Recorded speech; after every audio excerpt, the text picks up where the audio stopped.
Hello everyone, welcome to our channel K2 maths.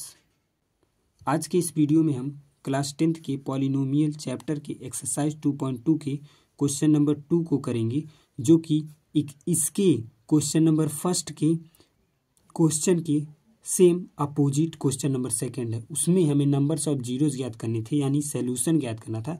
यहाँ पे हमें सॉल्यूशन दे दिया है, हमें पॉलिनोमियल ज्ञात करना है।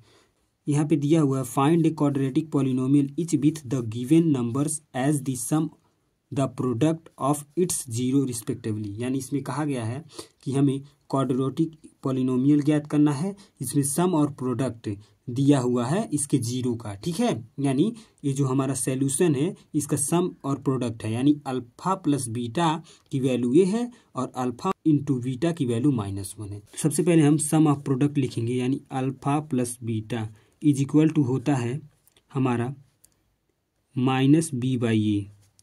पिछली कक्षाओं में हमने ये सीख लिया है sum of roots and product of roots क्या होता है। Sum of roots is equal to -b/a, इसकी जो वैल्यू है 1/4 दी हुई है।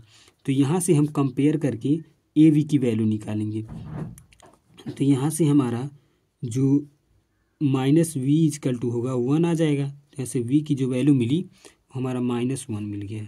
ठीक, इस तरह से हम a की वैल्यू निकालेंगे, a की वैल्यू हमें 4 मिल गई।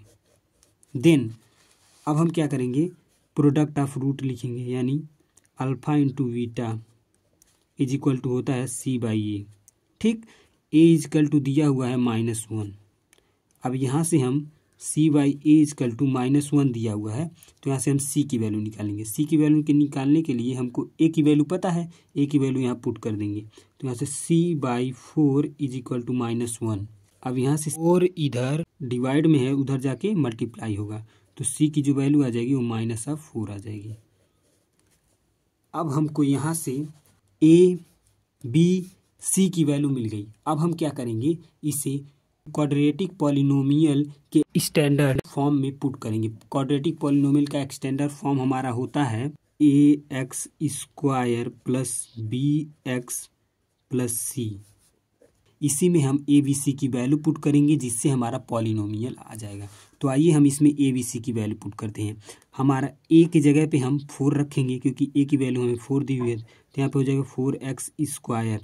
देन यहाँ पे हमें v की वैल्यू -1 दी हुई है, तो जब v की वैल्यू हम -1 रखेंगे माइनस में बदल जाएगा, क्योंकि प्लस माइनस माइनस होता है। तो यहाँ पे -x हो जाएगा, क्योंकि जब 1 का मल्टीप्लाई x से करेंगे तो x ही आएगा।